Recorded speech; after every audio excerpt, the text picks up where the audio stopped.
تاکہ وہ آپ کو ایک اچھا میڈیکلی طور پہ مشورہ دے سکے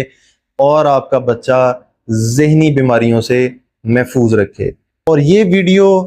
آپ آگے لازمی شیئر کریں۔ امید کرتا ہوں کہ آپ کو یہ ویڈیو اچھی لگی ہوگی اور آپ اس ویڈیو کو لازمی شیئر کریں گے، لائک کریں گے اور میرے چینل کو سبسکرائب بھی کریں گے تاکہ ہر آنے والی ویڈیو آپ تک پہنچ سکے۔ بہت شکریہ۔ السلام علیکم۔